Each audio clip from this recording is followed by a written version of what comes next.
चेतो दर्पणमार्जनम्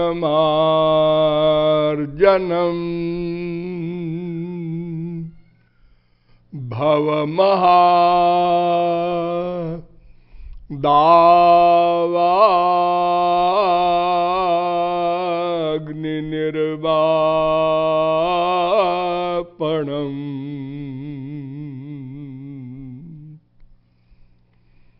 श्रेयः कैरवचन्द्रिका वितरणम् विद्या बधू जीवनम्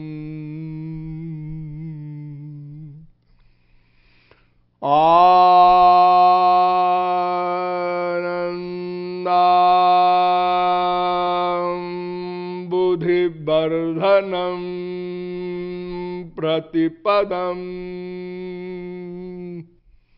पूर्णामृतास्वादनम् सर्वात्मस्नपनम् परम विजयते श्री कृष्ण संकीर्तनम्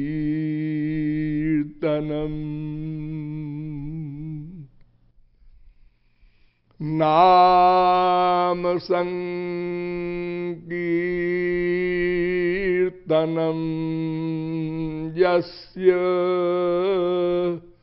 सर्वपापप्रणाशनम्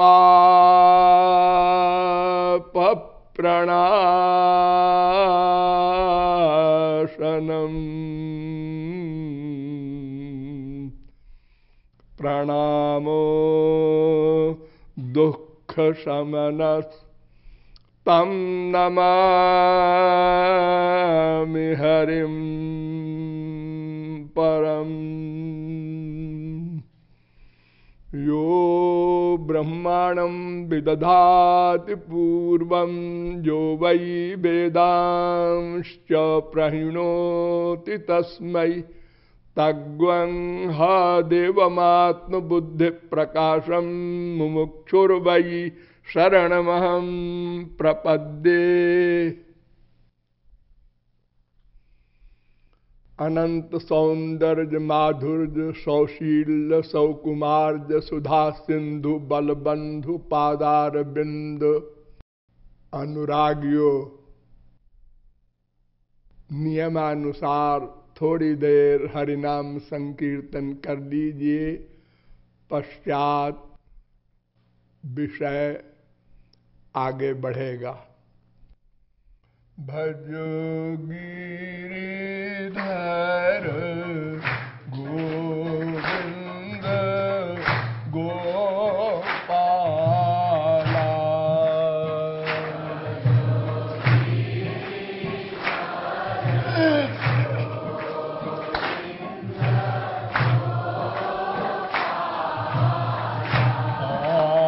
भजो गिरिधर गोविंद गोपाला।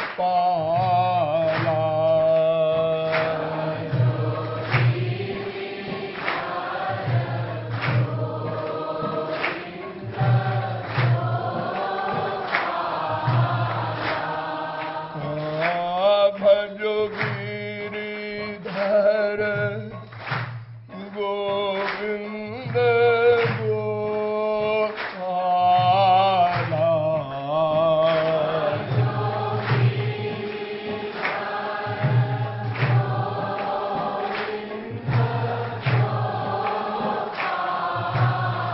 हरे भजो गिरिधर गोविंद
वृंदावन बिहारी लाल की। अब आप लोग सावधान हो जाएं। विश्व का प्रत्येक जीव एकमात्र आनंद ही चाहता है, क्योंकि वो आनंद स्वरूप भगवान का अंश है। और चूंकि प्रत्येक जीव अनादि है, सनातन है, अतएव अनादिकाल से उसी आनंद प्राप्ति के हेतु प्रतिक्षण तैल धारावद विच्छिन्न प्रयत्नशील भी है। किंतु अनंतानंत जन्मों के अनवरत प्रयत्न के पश्चात भी अद्यावधि आनंद का लवलेश भी नहीं प्राप्त हो सका। अतएव इस विषय में विशेष मीमांसा करते हुए आप लोगों को बताया गया कि तीन तत्व अनादि हैं, ब्रह्म, जीव, माया। और इन तीनों का स्वरूप भी बताया गया और यह भी बताया गया कि वो आनंद स्वरूप ब्रह्म श्री कृष्ण यद्यपि इंद्रिय मन बुद्धि से परे है, किंतु जिस पर कृपा करता है एवं अपनी अलौकिक शक्ति दे देता है, वो जीव उस भगवान को या आनंद को प्राप्त कर लेता है। और अनंत जीवों ने इस प्रकार आनंद प्राप्त किया, हम भी प्राप्त कर सकते हैं। किंतु भगवत कृपा का आधार है, जिस आधार पर भगवत कृपा होती है उस विषय में मीमांसा करते हुए आपको बताया गया कि वेदों में तीन मार्ग हैं, तीन कांड हैं, कर्म, ज्ञान, उपासना। तो किस मार्ग से हमको आनंद प्राप्ति होगी, भगवत प्राप्ति होगी, आत्यंतिक दुख निवृत्ति होगी, इस पर विचार किया गया। आपको बताया गया सर्वप्रथम कर्म मार्ग का स्वरूप। धर्म संपद्यते षड्भी धर्मस्तु विपर्जया, भागवत कहती है।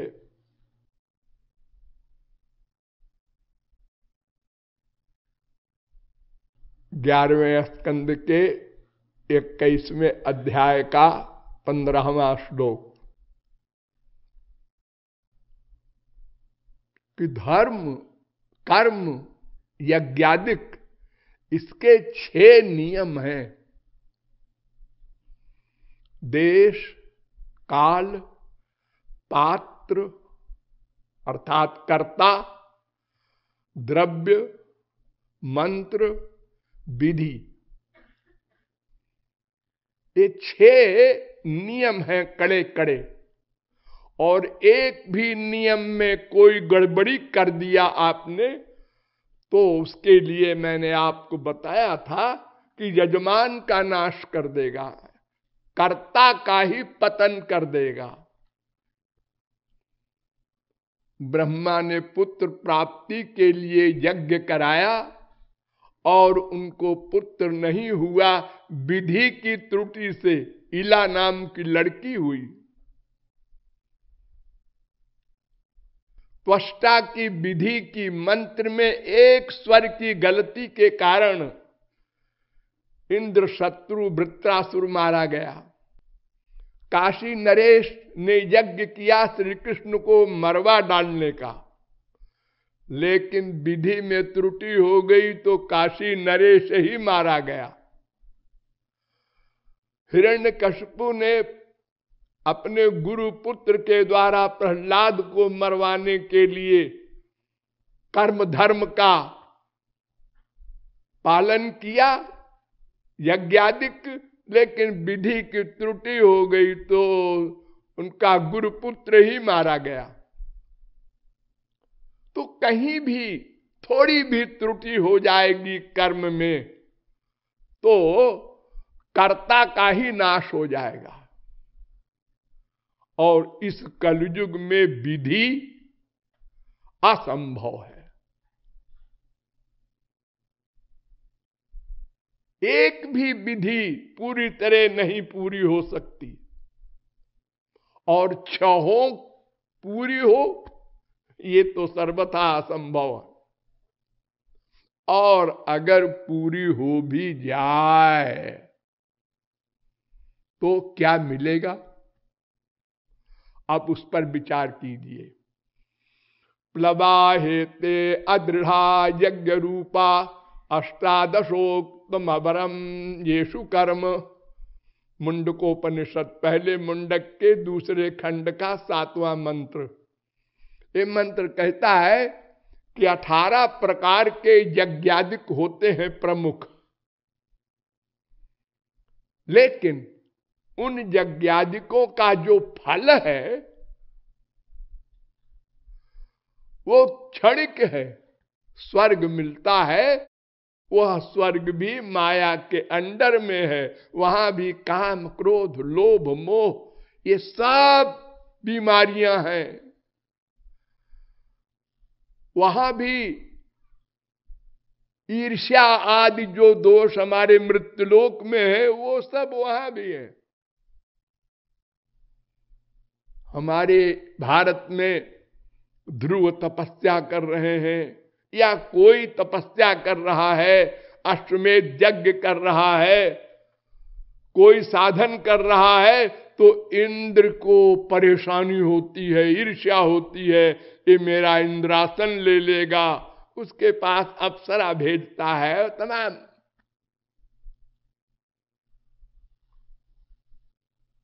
तो वेद कह रहा है कि यज्ञादिक जितने भी धर्म कर्म है इसका फल स्वर्ग है, वो नश्वर है। अविद्याया मंत्रे वर्तमाना स्वयं धीरा पंडितम मन्यमाना जंघन्यमाना पर्यंत मूढ़ा अंधेन नीयमाना यथांधा। अविद्यायाम बहुधा वर्तमाना वयम कृतार्था इत्यभिमन्यन्ति बालाः यत् कर्मिणो न प्रवेदयन्ति रागात् तेनातुरा क्षीण लोकाश्च्यवन्ते इष्टापूर्तम मन्यमाना वरिष्ठम नान्यश्रेयो वेदयन्ते प्रमूढ़ाः नाकस्य पृष्ठे ते सुकृतेनुभूत्वे मम लोकम हीनतरम वा विशन्ति परीक्ष लोकान् कर्मचितान् ब्राह्मणो निर्वेद माया नास्त्यकृतः कृतेन तद विज्ञानार्थम स गुरुमेवाभिगच्छेत् समित पाणी श्रोत्रियम ब्रह्मनिष्ठम। ये मुंडकोपनिषद का पहले मुंडक के दूसरे खंड का 7वां 8वां 9वां 10वां 12वां मंत्र है। ये सारे मंत्र का निष्कर्ष ये है कि इन सब धर्म कर्म यज्ञादिक से अगर ये विधिवत कोई कर भी ले तो स्वर्ग मिलता है, और स्वर्ग जाने वाला घोर मूर्ख है। प्रमूढ़ा शब्द कहा है वेद में, साधारण मूर्ख नहीं, घोर मूर्ख है। क्योंकि एक तो इतना कठिन नियम है और उसको कर भी ले तो 4 दिन का मिलेगा वो स्वर्ग, कुछ दिन का मिलेगा, और जितने दिन को मिलेगा वहां भी दुख निवृत्ति नहीं होगी। ऐसी ही सब बीमारियां वहां भी हैं। और भगवत प्राप्ति की तो कल्पना भी नहीं। यहां तक कि ये वे स्वर्ग के देवता जो अग्नि आदि है, ये हम लोगों का शरीर चाहते हैं। सुरैरपि वांछितम त्रिदशाइरपि, देवता लोग ये मानव देह चाहते हैं। क्यों? क्योंकि स्वर्ग में कर्म नहीं हो सकता, वहां भोग है, भोग। जैसे आपने बैंक में 1 करोड़ जमा कर दिया और आप 10 लाख का महीना निकाल के ऐशो आराम कर रहे हैं, वो रुपया खत्म हो गया। अब आप बैंक के पास गए तो कहता है कैसे आए, कैसे आए? अरे हम हर महीने ले जाते हैं ना 10 लाख। अरे वो खत्म हो गया, अब आप कृपया बाहर तशरीफ ले जाइए। फिर भी अगर हम खड़े रहे तो फिर वो गार्ड से कहेगा इनको बाहर निकालो। अर्थात वो भोग हमारे धर्म कर्म यज्ञादिक का जितने दिन का है उतना भोगा तो हीनतरम वा विशंत, वेद कहता है। फिर उसको और नीची योनियों में, कुत्ते बिल्ली गधे की योनियों में डाल दिया जाता है। बताइए क्या हाल होता होगा? याद नहीं रहता, ये बड़ा अच्छा है। आप लोग करोड़ों बार स्वर्ग जा चुके हैं, करोड़ों बार, और सब स्वर्ग का सुख भोग चुके हैं। फिर नीचे 84 लाख में घूमे हम लोग। फिर कबहू करी करुणा नर देही, भगवान ने मानव देह दिया है कि बेटा अब की सब बात बना लेना अपनी, नहीं फिर घुमाएंगे हम 84 लाख में। और हम भूल गए। क्या करते हैं हम लोग? कृपा कर